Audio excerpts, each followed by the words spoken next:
I'm Jane Applegath. This is the Epic Vision Zone, where bold ideas meet extraordinary leaders.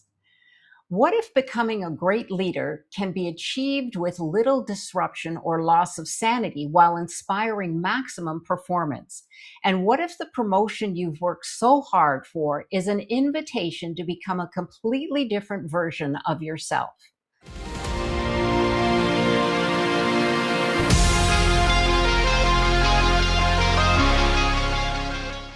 Tess Fyalka is an award winning author, corporate trainer, leadership development coach, and speaker who has earned the Elite International Coaching Federation's advanced certification in team coaching. With over 25 years of experience and as the owner of Angle Coaching and Communications, her mission is to help leaders step off the edge of self doubt and into authentic influence to create high performance cultures. Tessa's award winning book, Walking the Leadership Ledge: The New Leader's Guide to Building Resilience and Confidence at Every Step, is a roadmap for professionals who want to lead with confidence instead of control. Using wit, wisdom, and experience, Tessa's new book presents a valuable guide to walk you down from the ledge of that new leader panic and disastrous missteps that threaten to derail your reputation and your future as a leader.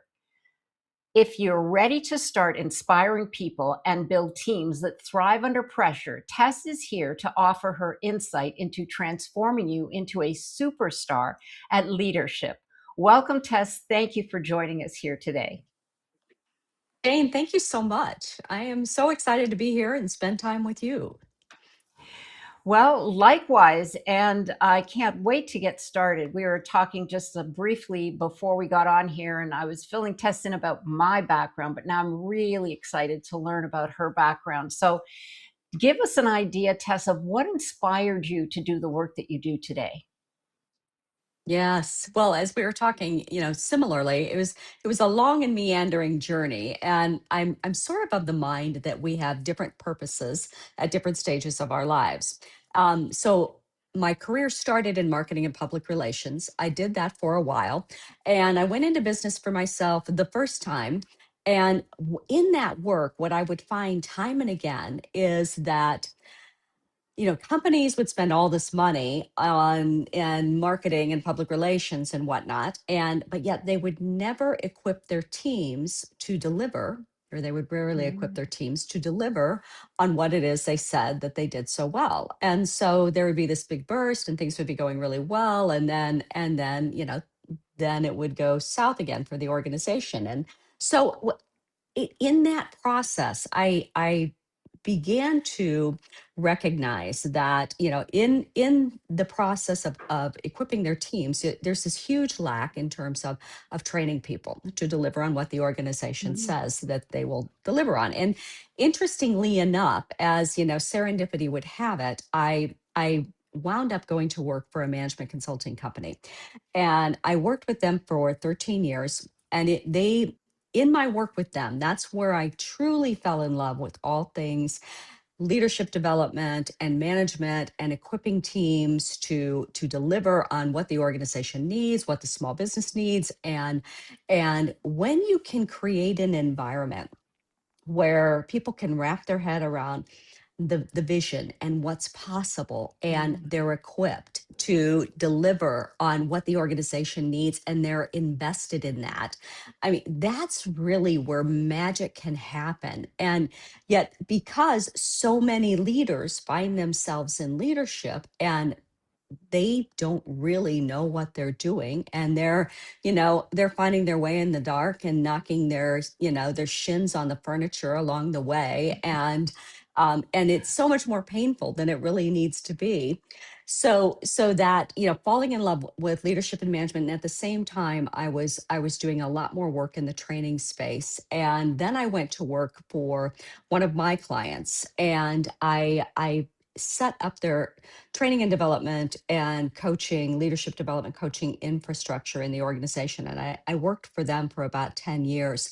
And it was just really, when you can see the magic happen, when somebody is like, okay, well, this doesn't have to be as hard as I thought it was going to be. And I have some tools here and I can step more confidently into leadership because I recognize that, yes, there are some things that I, as a leader, as a new leader, emerging leader, frankly, even an so-called experienced leader, that I now understand and I have learned in this process. And Mm. so anyway, so that got me here, and I am a student of leadership and management and a certified coach and all that stuff that goes along with it, and just truly passionate and love what I do.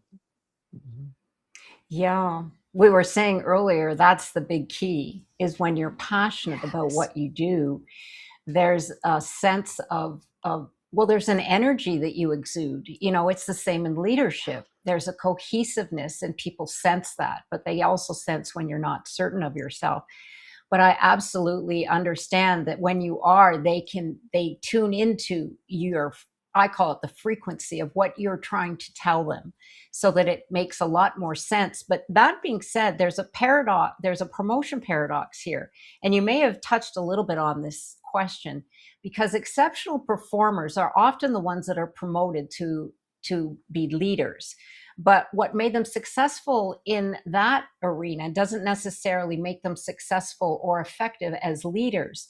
Why is that? What is missing? Is it like you said, training? Is it coaching? Or is it just that they're thrown into the deep end and they say sink or swim? Yes, yes, and yes. So it's a completely different set of competencies. And exactly to your point, somebody who is really good at the job they do and they're recognized for, let's say, getting it done, driving the project over the finish line. And, they're just really good at that and you can count on them. And then they get promoted to leadership, and it's like the wheels fall off the bus, or promoted to Mm, management, because it is a completely different set of competencies. And for example, I talk about Liam in the book, and Liam was such a great example. And this is a young man, and he's in his early 30s, and he is smart, and he is effective, and he's driven. And it's like, these teams, they want Liam to be on their team because he's so good at getting after it and getting the work done. And so then Liam gets promoted into a management position, and Liam's ability to get stuff done, and and cross the finish line and whatnot. Now he's being perceived as being arrogant and controlling. mm, And so he's really good at the task side of leadership, getting stuff done, but he struggles to build a relationship. And part of leadership is getting work done through others and building those relationships and helping people to so that they feel committed, mhm, because they feel like Liam isn't just about himself, but needs to communicate and convey that Liam is in it for them as well, and they are all in it for the good of what are we together here capable of achieving, where they can really attach to the potential of what they're capable of. And so Liam, he has a 360 feedback, and as I'm sure and probably many of your listeners know, that's when you get feedback from those folks that you report to, your stakeholders, your team members, those that are reporting to you. And so it's that 360 feedback, and that is a really vulnerable experience for a mm, leader. And the tool that I use, it really shines a light on where are the strengths, of course, and where are the gaps, and where's the opportunity here in terms of the leadership competencies, because it's like I said, it's a completely different set of competencies that you need as a leader versus what you need as an individual contributor. And so where are you in terms of those leadership competencies? And then it creates the pathway. It's like, oh, okay, I see. For Liam, it's like, and it not that it was Mhm. easy, not like that Liam went, oh great, so now I understand there's a whole identity there in terms of, Liam's like, oh my gosh, well, what does this mean? Because that's what got me. That's what, in the immortal words of Marshall Goldsmith, what gets you here is not going to get you here. But that process of wrapping your head around, okay, it's not that I have to let go of the things that I'm really good at and that got me here. It's that I bring the strengths of those with me, and I begin to develop these other areas. And for Liam, like I said, it was in the building of the relationships with the team members and investing in them, and some acknowledgement around some vulnerabilities there, that no, Liam is not going to have all the answers, and that letting go of a little bit of what was confidence as an individual contributor now is coming across as arrogance as a leader. Mm, I'm going to stop right. there and let you ask a question. So I'm throwing a lot at you. Hmm. No, it paints a picture. I love the story because that really helps us resonate with an actual case. We resonate with stories. It's something we remember, and I know a lot of people go back to sport analogies, but they say it so well. Is that you have to have them buy into the in sports necessary the win, but also in corporate, it's the same thing. It's like you said, vision. If they're invested in the vision as much as the leader is, then they're going to be excited for all of the wins that they make. And yes, it's that ability to communicate that and have them buy in as much as you are. Yeah, it really is. Well, this leads directly into our next question, which is all about mindset. So you said, you were talking about how Liam had to change his way of communicating, which is very vital. I mean, communication is key, but there's something deeper in the mindset. So, what is the biggest mindset shift that every new leader must make to successfully cross the bridge from peer to leader? And Liam sounds like a perfect example. Yeah. So the most important mindset that I have seen time and again is this recognition that you don't have all the answers, and you cannot Mm, possibly have all the answers. But again and again, in my work with leaders, they feel so much pressure, to pressure. know. And so that being able to shift your mindset around the I I I can't have all the answers, and being able, I say, to recognize that your three best friends actually are the words I don't know. And Mhm. that then enables you as a leader to become truly curious. And when you can become truly curious, first of all, people want to help you. People want to help the new leader in most cases. And if you work in an organization where they want to see you succeed, and in most cases they do, your ability to ask questions and better understand, if you're stepping into a new leadership position, how can you be truly curious about how does this role intersect with other roles in the organization? How are they interdependent? How, what are your team members, if you're now leading a team and you haven't led a team, what are they excited about? What are they nervous about? What are they hoping for you in this new position and this new relationship? And really becoming an explorer, if you will, around Mhm. around what do other people see that success looks like for you in this new role. Yeah. It's very interesting because it for me what it says is be okay with being vulnerable, because when you say I don't know, that's admitting that you're okay in saying to people you're the leader, so people are looking to you for answers, but in saying I don't know, you're actually being vulnerable. But you can say I don't know, but you know what? I'm going to find out. And Exactly. that's Yes. how you make them feel like we're all one here. And I don't have all the answers, but I'm going to go to bat for you guys and I'm going to find out. And that's what they appreciate, because that brings everybody to, well, yeah, he admitted that he didn't know. So, okay, I can accept that. But he's also going to try to find out. So, yeah, it's vulnerability and being okay with that, because I agree with you. When you're in that position, you are expected to have all the answers. You have the stress, and it's not just with your team, but it's with those above you as well, the company, the corporate line that you have to pull. It's like whatever that might be. So there's a lot of balls in the air when you're a leader, and that is something to juggle. And when you learn to do that, like you're teaching individuals how to do that, that's when you become an exceptional leader. But there's so much involved in that, and that's why we're here so we've got communication, we've got mindset, and now the next question we've got here is about imposter syndrome, confidence versus competency. So, what happens when, say, you're a new leader and you get that hit of imposter syndrome, which builds, sort of a falling into the trap of perfectionism versus control?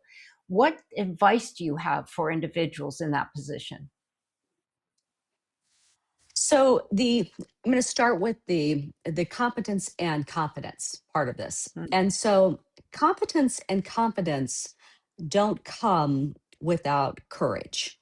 And so Mm-hmm. it is, as it is said, with courage, courage isn't about not being afraid.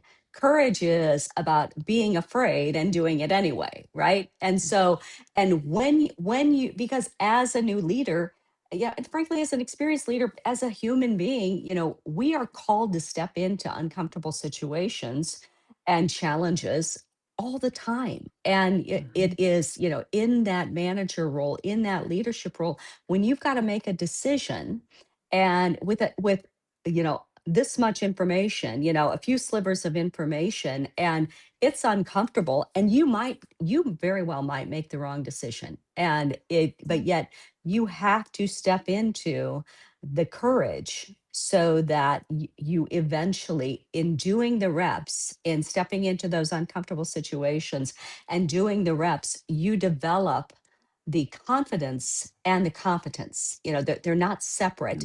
And it's sort of, it's the trifecta. It's the courage and the confidence and the competence. Those all are braided together. Right. Right.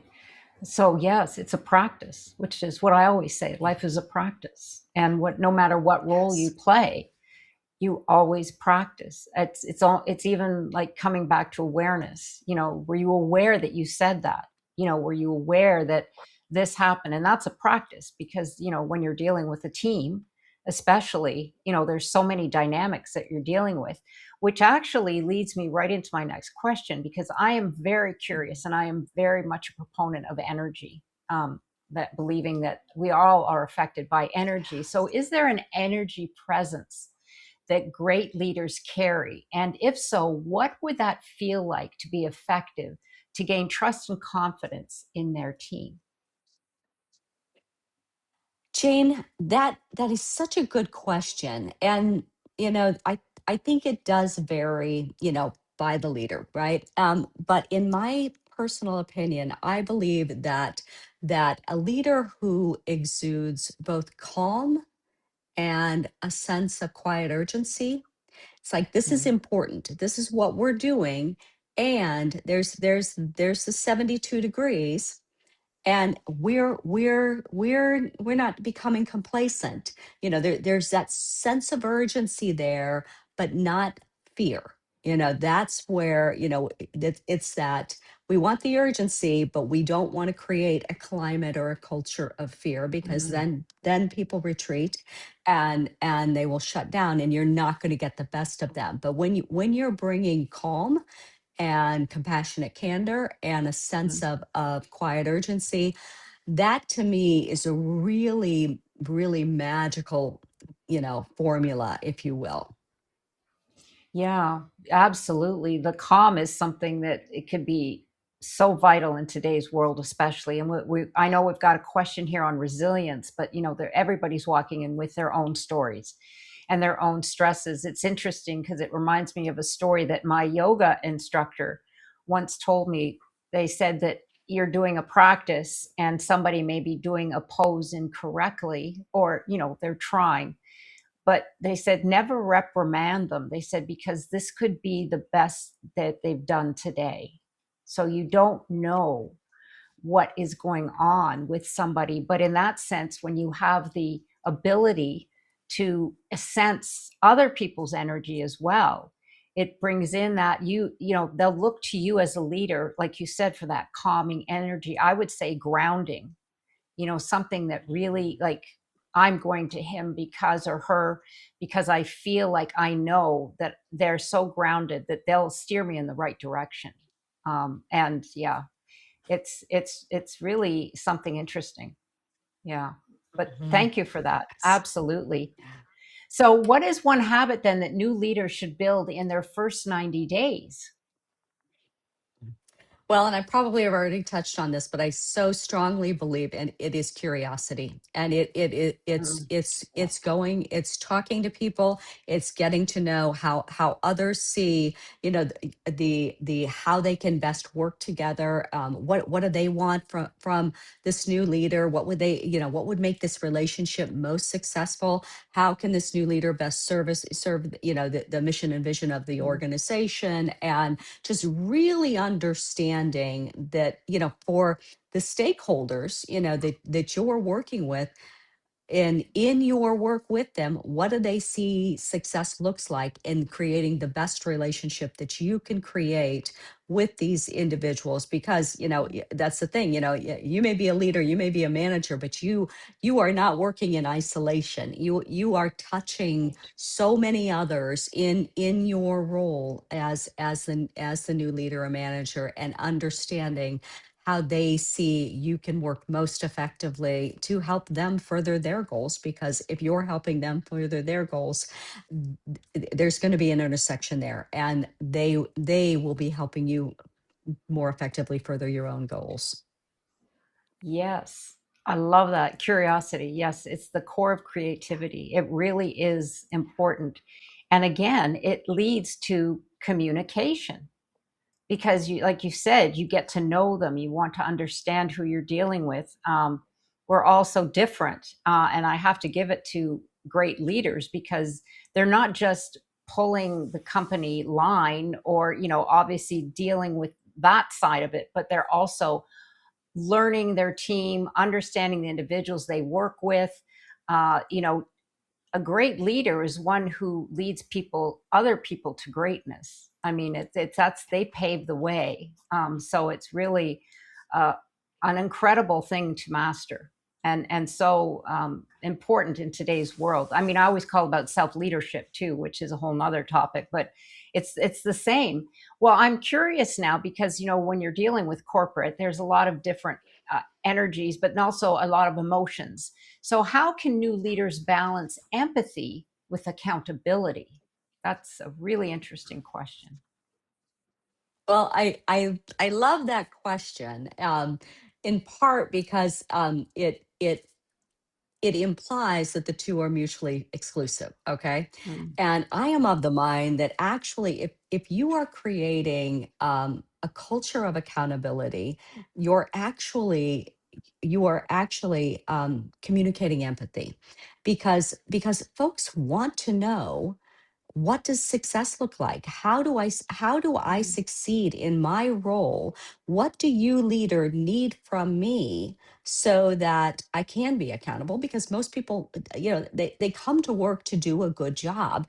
And if the leader, the manager, is communicating, they're communicating clearly what the expectations are, and so that those working with them, they understand what the expectations are. They understand, what does good look like, what does success look like, and if I'm going to be on your team, what do you need from me, so mm, that I can be successful, and I'm not trying to figure this out.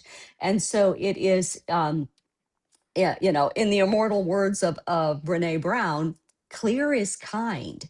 And so when you clearly articulate what you need from your team members, that in my mind is a way of being empathetic, because, accountability isn't a dirty word, and it's not a, you need to be accountable, it's, if we as managers and leaders have clearly articulated what we need from our team members to be successful, then when and we're in a cadence of regular dialogue, and we're in a cadence of checking in, whatever that cadence looks like, whether it's every other week, if it's weekly, if it's once a month, whatever it is, so that you as the manager, as the leader, you have a clear sense of what's happening, where are the roadblocks, and what could get in the way for your team member, because you're having regular conversation about how the project is going, what are the roadblocks, what are they doing to address this.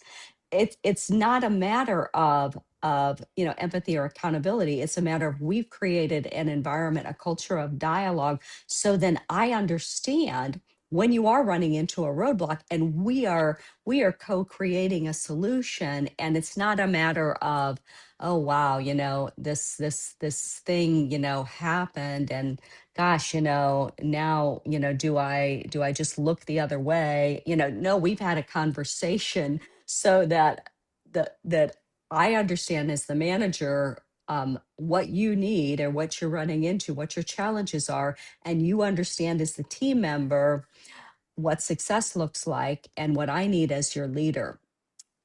Mm, Does yeah. so I've thrown a lot at you there. No, What's your take? oh no, I love that. My take is the power of co-creation is coherence, Yes. team Oh, I love coherence. that. Yeah, Yes. that's what it is. You were saying all that, and I'm Yes. going, yeah, the power of co-creation is team coherence, or even coherence if it's, you're dealing with one individual, because they're all on the same wavelength. And the way that you get there is to always check in. And, like you said, where are we? How far have we gone? But that's it. We always need to keep this coherence. Yeah. Yeah, that's beautiful. Yeah, no, I completely, I was like, yes, yes, yes. Thank you for that.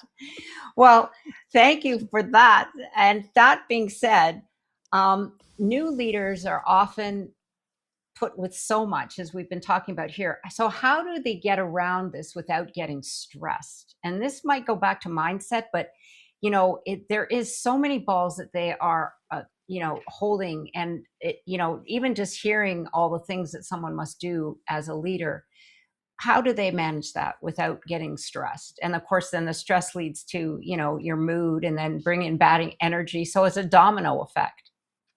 Yes. Yes. Yeah. And, Jane, if I'm going to be really honest, I don't know how you do life without stress, Mm, and leadership and management, and in your, in any new experience, there is going to be stress, and it's the bell curve, right? And, there are days where that stress is going to be low, days when that stress is right where you need it, and it is energizing and stress, and days when that stress is utterly overwhelming. And so know thyself, and you had mentioned earlier on in our conversation, you referred to self-awareness. And so understanding, what are the things that stress you, what are the triggers, what happens to you when you're in a difficult situation, and you are emotionally triggered. So being able to recognize your own stressors, how you react, if you're having a conversation with a particular individual and they tend to rub you the wrong way, getting clarity around, okay, what's happening here, mm, being mindful of the story that you tell yourself, because the story you mm, tell yourself directly affects the how your emotions ramp up or not. And so we mhm, have a tendency to to tell ourselves, the negative story, the bad story, the oh my God, the worst case scenario story. What's another story that you can tell yourself around this difficult situation? And just really paying attention to what are the emotions that are present, what's triggering you, and also getting clarity around your values. And now your Mm, values will change. I strongly believe this, and I similar to purpose. I believe that your values change throughout your life, and it's recognizing, what do I really value right now, and perhaps I value integrity and honesty and compassion and courage and whatever that is. And if you understand your values and what they look like for mhm, you in action, and when you're under stress, getting a sense of, okay, what value might be getting stepped on here in this situation, and what value do I need to lean into.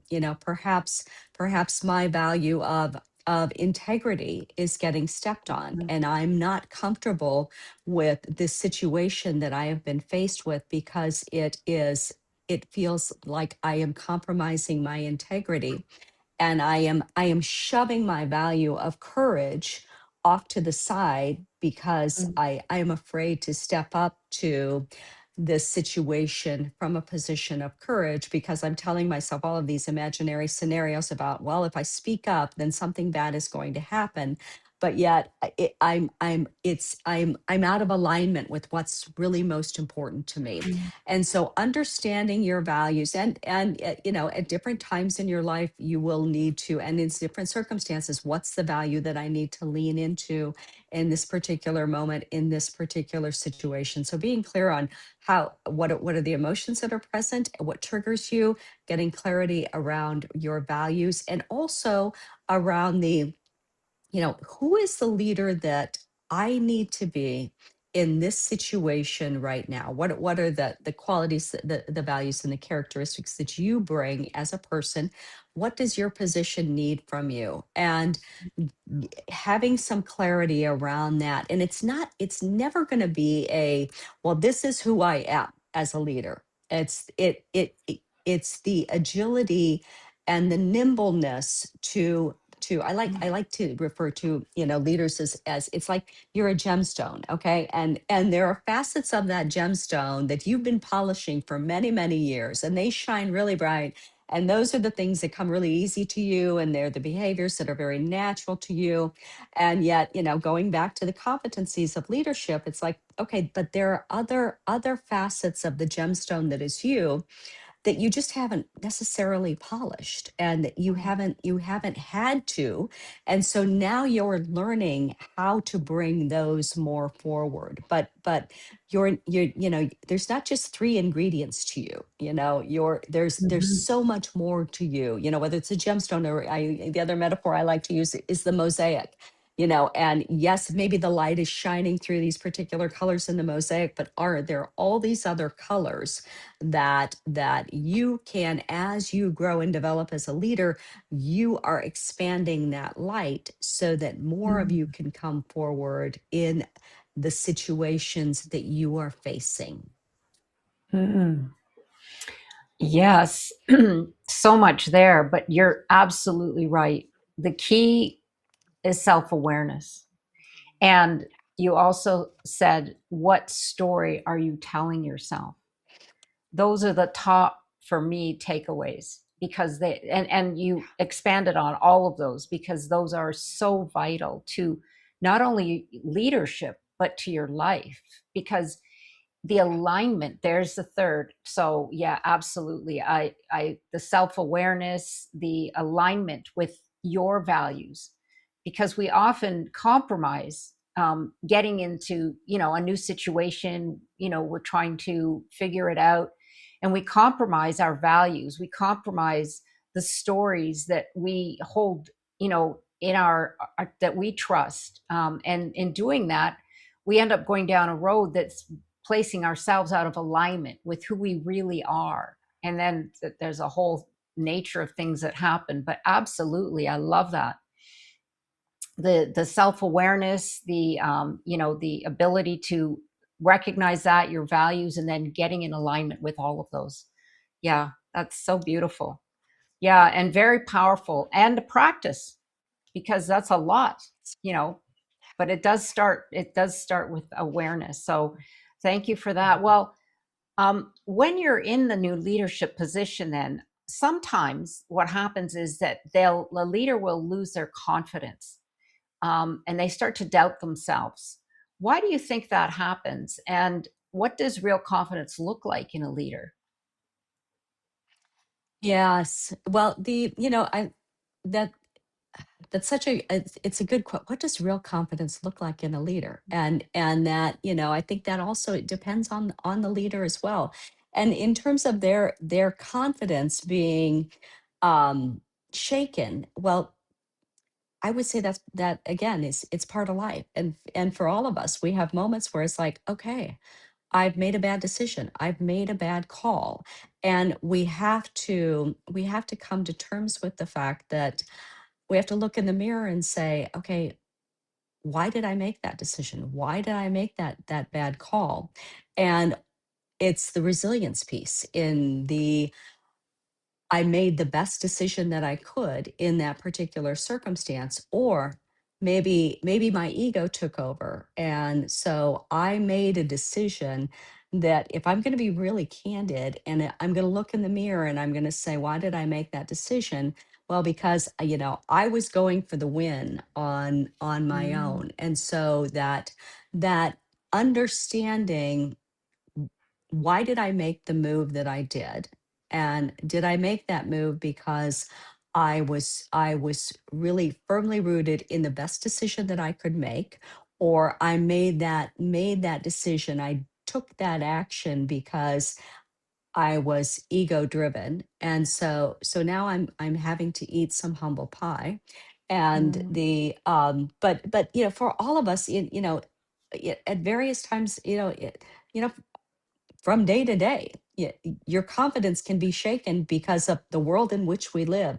And we're mm, dealing with so much complexity. And that's the other thing. The in the 20th century, the beauty, if you will, was that most leaders came up through the factory line, and so they knew the line so well, and they weren't necessarily dealing with all of the variables that new leaders and leaders are facing today in terms of the very complex and the world in which what's happening in Arizona, it can be affected by what's happening, in some little village in Africa or something like that, because we're all so connected. And so we're dealing with so much more complexity today than we dealt with in the 20th century, and things are changing so rapidly. And I'm going off on a tangent, so you need to redirect me. No, yeah, I certainly understand what you're saying. There's definitely, more things to deal with today. But yeah, there situations that will get thrown our way, that will put us off course. It's like a ship sailing, it's clear sailing, and then all of a sudden the storm hits, and then you have to deal with that. And I believe that's kind of what you were saying. And when you're a new leader and that storm hits, you could very well lose your confidence because it's something new. And it could be even something new that the company has never dealt with before, or the employees, because like you said, we're so interconnected today, and there's so many things changing in the world. So it could be something totally new. But then, of course, then comes bring in your vulnerability and say, okay, I don't know what the answer is here, but I'm going to find out. But certainly, yes. I mean, it even even if you've been in a job for some time and there's something comes out of the blue, like, I mean, my gosh, look at when we had '08, we had the mortgage-backed securities. I mean, the world was like coming to an end. The sky was falling. It was really, who would have ever anticipated that? Nobody could say, I know, I've been here before, I know exactly what to do. Nobody knew what to do. But these are the situations that we deal with. Look at the pandemic. When did everything shut down? Never. not in our lifetime, hopefully never again. But yeah, these are the situations where you would definitely lose your confidence if everyone is looking to you for that life, that lifesaver. But you just have to, walk through it. And yeah, there's all kinds of situations these days that we're in a new world. There's no question. And confidence, yeah, it has to be, you just have to give yourself compassion and say, hey, I'm in the same boat that you are. My world has been rocked too. So let's deal with this together. You're not Yeah, alone. those are Yeah. such good examples, Jane. And and I think the when we talk about the yeah, my world has been rocked too, and it's reality. I mean, it's Right. like, being a leader doesn't magically insulate you from reality. It's like, yeah, there are scary days out there for sure. There are scary Yeah. days in here. Hmm. Yeah, Yeah. exactly. Well, this is perfect setup for this question because how should your first time managers approach their first difficult conversation? I call it the courage conversation. Mhm. Yeah. So, that's another one where, the truth is that we're having difficult conversations all the time. And the worst, the most poorly handled difficult conversation is the one that you put off. And Mhm. if you are, once again, I talk about creating, this culture of dialogue. When you are choosing as a new manager to create that culture of dialogue, and it begins the first day that you are in that position. Frankly, it begins before you even step into the position. And then it's just a matter of, it isn't necessarily a difficult conversation. It's a okay, what's happening here? Help me understand. What was your approach? What would you do differently next time? And if you are, as the manager, as the leader, clearly articulating what success looks like, what your expectations are, what you need when, then those difficult conversations they're not this big. They go Mhm. from being, this big to being this big, because it's part of your cadence. Where things get ugly and messy, and it is really truly the one of the biggest struggles for leaders is that they put off having the conversation, because, once again, the story they're telling themselves is that this is going to end poorly, or what if they react this way, or what if they do this, and so often, those imaginary scenarios never play out, and but Mhm. yet it's keeping you as a leader from addressing the situation. And then stuff just keeps working on you, and it keeps piling on, it keeps piling on. And it is when that then oftentimes what will happen is you will have stuffed it for so long that something very insignificant will occur, and then you will blow up, and then you are guaranteed to handle that conversation poorly. And so, if I had to say, okay, so first you're creating that culture of dialogue, and you're having difficult conversations because they're not gigantic conversations, they're a matter of routine. That's ideal. That's really where we want to be. But when you find yourself and you've put it off, you really want to first check, what are my emotions? Okay, what's here? And get real clarity around, what are the emotions here? Am I, feeling anger? Am I feeling frustration? Am I feeling stress? Am I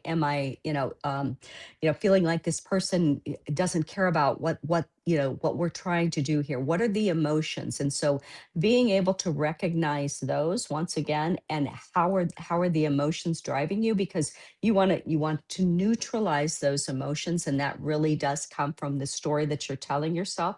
And so, if you can tell yourself a story rather than, "Oh, they don't care about the position," to a story of, maybe they don't really understand what it is that I'm expecting of them, what it is I need them to do in this situation. So, getting clarity around, what are the emotions, how are the emotions driving you?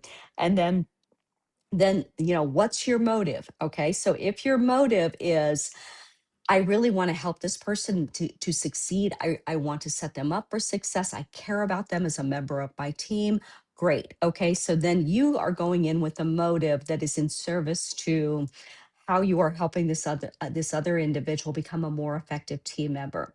If your motive is I am going to prove to them that I am right and they are wrong, Mm, or I am going to show them, that I'm the boss here.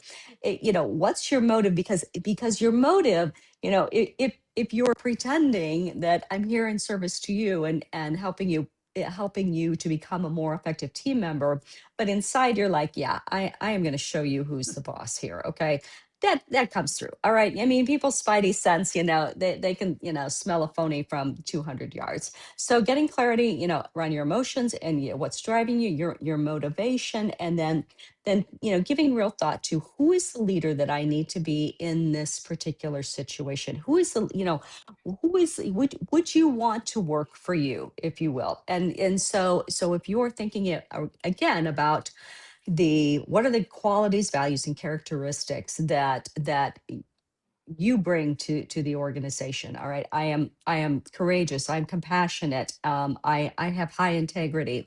And also, what does this position need from me? Okay, so this position needs me to be a details ninja. All right, so you've mm, got clarity around who is the leader that I need to be in this situation. And when you are having the conversation, you are focused on the facts. Okay, again, not the story. We got to be really mm, mindful around what are the facts. What did we actually see? So for example, I used an example in the book about Ian. So Ian is new to the team, and in the team meetings he keeps speaking up over everyone, and he's interjecting all the time, and other people are shutting down around him. And so I, as his leader, I can, in that situation, I can ignore it. And what's the risk to the team? Well, what's the risk to the team is that we're not getting the input from the team members that we really want, and that we need. So there's that risk there. The behavior is that Ian keeps interrupting. This has happened in multiple situations, and it's a repeated pattern. And so my simple story might be, or it might be, well, Ian is just a disrespectful jerk, and he doesn't, care about, listening to the opinions, and that is not a helpful story. Okay. But if I can hold another story here in terms of, okay, well, Ian is very enthusiastic, and maybe he hasn't been in a team environment for very long or very often. And so he doesn't necessarily, understand the dynamics, and how are we going to create the dynamic where Ian can be more successful and that others on the team can more effectively contribute. And so in my conversation, again, my mindset is so important as I am going into this conversation and getting real clarity around what do I want from my relationship, with Ian, and what do I want in terms of Ian's contribution on this team, so that when I sit down with him, it really is not a matter of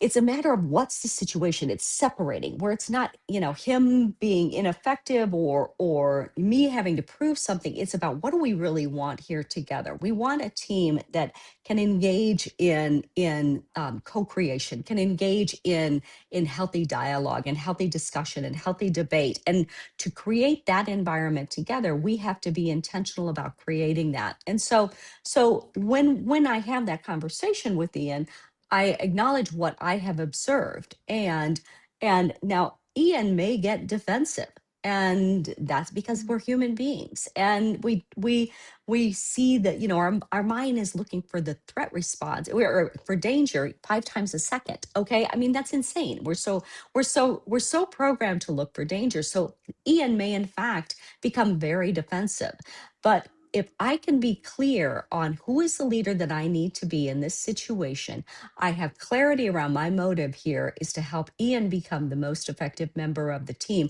I can maintain that calm and that presence, even if Ian, having a very normal human response, might become defensive. So then we can have the conversation around what I'm observing. I'm stating the facts.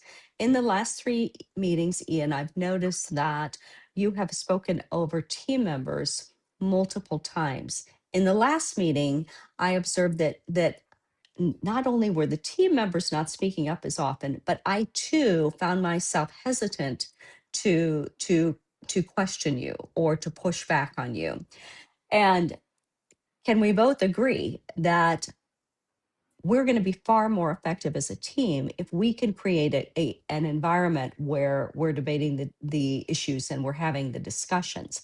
And so then I can ask Ian, how are you seeing this? What's your take on this? And I can invite Ian to how might you in the next meeting encourage dialogue around the table? And it's not a matter of me saying, Ian, even though I'm the boss, I could do this. You need to talk less and listen more.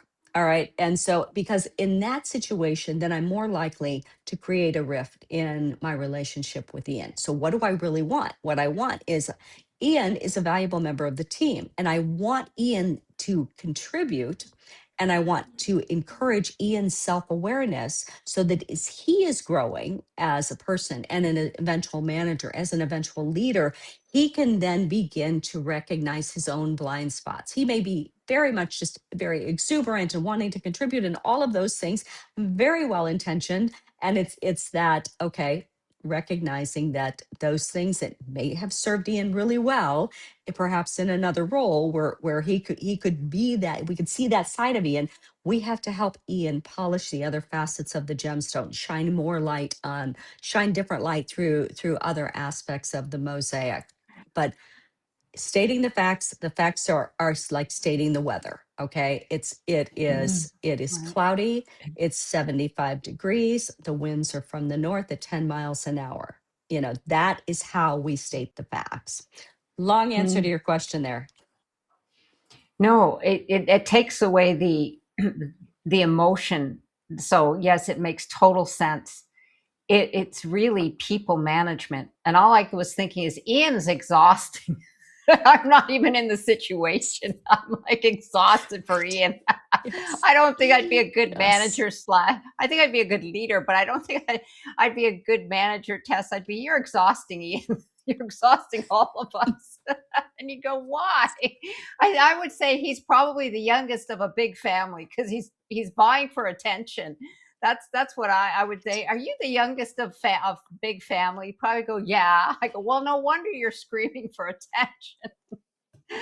Oh my Lord, I'm sorry. But yeah, I Mhm. understand what you're Mhm. saying. But Yes. sometimes it's just like you gotta just see the humor in it. I don't know. I was like Oh, listening to you, I'm going, absolutely. oh, Oh, yeah. I am so exhausted for the end. I'm like, I'm not even there.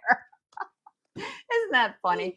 But yeah, I empathize with managers and leaders when you have to deal with all these individuals, and you have your stars, but then you're always going to have your Ians. I mean, you should Yes, coin exactly. his name. Oh, you're the Ian in the room. And they'll go, what? But yeah, I it's love it's it. life. Mhm. It's the same in families. We all have our Ians. What can we do? It's like just calm down, Ian. But yeah, Mhm. it's a big job. It's no wonder they get paid what they get paid, honestly, really. Well, I know in your book, Tess, that you have mentioned the leadership ledge. What does that mean? Mhm.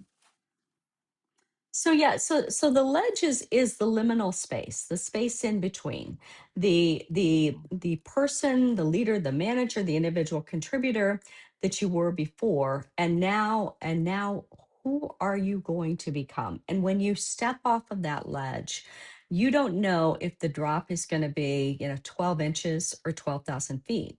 And frankly, depending on the day, it might be 12,000 feet or it might be 12 inches. And so each day, each interaction, each situation, really the leader is it's truly always standing on the ledge. And for the new leader especially, that ledge can feel very, very scary, very tenuous, and just so much uncertainty around it. But it is the space in between the person you were and the leader that you're becoming. Hmm. Yes, the person. Oh, okay. Yes, absolutely. That makes total sense. And that that is a process. I mean, they're like you said, this is the whole reason that you have the business that you do, the coaching, because that's, to me, that's what you do, is that you help them walk through that gap from the person they were to Yes. the leader they're becoming, because that's, there are so many things to be aware of and to deal with. So yes, absolutely. Well, you mentioned resilience. We both did earlier on, and the world is constantly changing these days, as we spoke a little bit about. And becoming a super leader is, something that I believe is always a daily practice. So, what daily habits or practices would help leaders create teams that stay engaged, adaptable, and united under pressure or burnout in today's world? So I will go back to when you have a regular cadence of communication, and Mm, and it is, and transparency too. And this is another area where, it can be so extraordinarily difficult for a leader, because they and especially the leaders that I work with, they're often in the messy middle. And so that place mm, where you can be as transparent as possible around what is happening in the organization, where the organization is headed, and how, and connecting your team members to helping them to understand how do they fit into the larger strategy of the organization. How does mm, each member of your team, how are they a vital and valuable part of what the organization is doing, and that their role, their job, and what they do and their commitment truly matters. And it's that sense of value, because mm, we all want to feel like we are a part of something that matters. And so how are you helping your team members to feel mm. that connection, and making sure that you have clarity around how your role also fits into the bigger picture, the bigger strategy of the organization. Yes, the key is there's something that matters. Yes, we all want to be part of something that matters, and that will pull us through the hard times. It reminds me of Brendan Bouchard has his mantra is, "Did I live? Did I love? Did I matter?" And Mhm. yeah, because we all want to matter. Yeah, for sure. And that's the purpose, and that's the vision that, as a leader, you hope to instill in all of your team members, because that's what they would be moving towards, and that's what makes the difference to them. Conscious capitalism, is something that, often comes to mind when you say, dude, does this matter? And how can it matter? Because companies often give back and there's a greater cause. So that's something that's more prevalent in today's corporate world than it was back in my day. But certainly it gives individuals and employees another reason to be invested in that particular corporation. And I find the younger generation tend to go for those types of corporations. They do want to give back in a different way. So yeah, it's very interesting. Well, what do you believe, Tess, is the true measure of a great leader? The ability to build and create other great leaders. Mm, Yeah. yes. Yeah. Mhm. Yeah, absolutely. Well, I'm really excited about your new book. So give us a little insight into your award-winning book, Walking the Leadership Ledge. Yeah, so this it is a guide, if you will, for, and we are new leaders throughout our careers, frankly. And the book is written so that it's very conversational. Each chapter addresses a different topic, a different challenge for leaders. All right. So, from the derailers to setting up a new team member, onboarding them, setting them up to succeed, to navigating the difficult conversations, to aligning the team, and then, showing appreciation, and delegation, and to all the way to, there comes a point when it may be time for you to go. And so how do you navigate Mm, that, and getting a sense around, listening to to what's, your inner knowing and your intuition, and paying attention to the signs. And how do you do so? How do you lead with grace and not burn Mm. bridges, but build those bridges? And so, yeah, just really trying to be. I wanted it to be very practical, very actionable, and so that each chapter walks you through specific steps for how you can navigate the challenge that you might be facing. So, and you can learn more about it Mm. at walkingtheleadershipledge.com.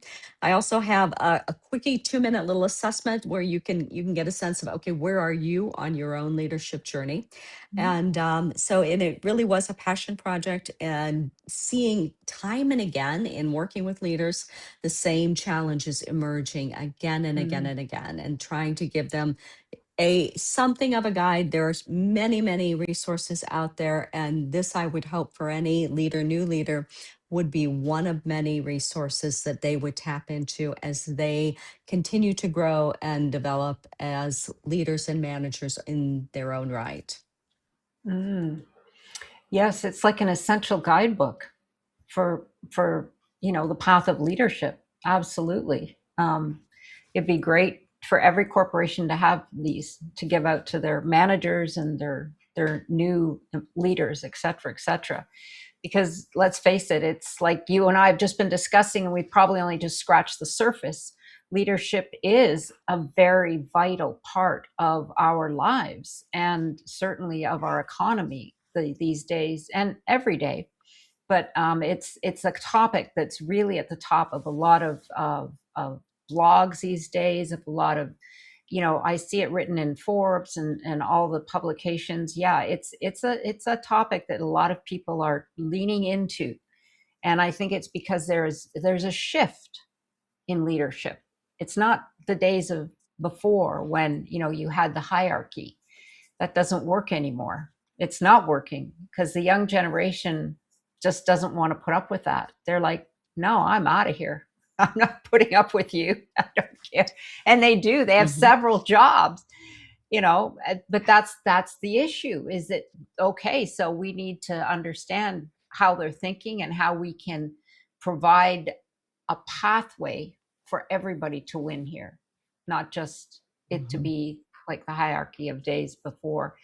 Well, I think that that's a great explanation. We'll have more information on that on our bio pages. But I have a question here for you, Tess. If you could leave every new leader with one piece of wisdom, what would it be? Be curious. Mm. Yes, be curious. Lean into curiosity. That is your best friend. Never, ever stop learning, and be curious. Yeah, as you mentioned before, absolutely. And tell us, our audience, you did mention a little bit about your self assessment, but give us best ideas how to contact you and where to purchase your books. Yes. So you can connect with me on LinkedIn.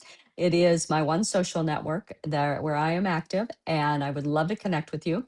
And then you can find my book on my book website, walkingtheleadershipledge.com, as well as on my business website, anglecoaching.com. It's of course available on Amazon and paperback, Kindle, and Audible. So lots of Mm. places. Okay, wonderful. And like I said, we'll have all that information available. And because we're here on the Epic Vision Zone, Tess, I have one last question. If your life were an epic story, what would the title be? I love that question. Yes, you can, and yes, you will. Hmm, that's a great title. Your next book. I love it. There you I love go. that. There It's you a go. very Hmm. intriguing title, because I'd be like, okay, this is, yeah, I love it. It's got great energy. Thank you, Tess, for reminding us that your next level of leadership begins with the person you choose to become. And once again, for information and to connect with Tess, go to the Epic Vision Zone bio pages, where you will find all of her social media and direct contact information. And be sure to follow me on Instagram at Jane Applegath. Look me up at janeapplegath.com and like and subscribe to my YouTube channel, Epic Vision Zone. Sending you much love and gratitude. Until next time, stay visionary, stay bold, live epically.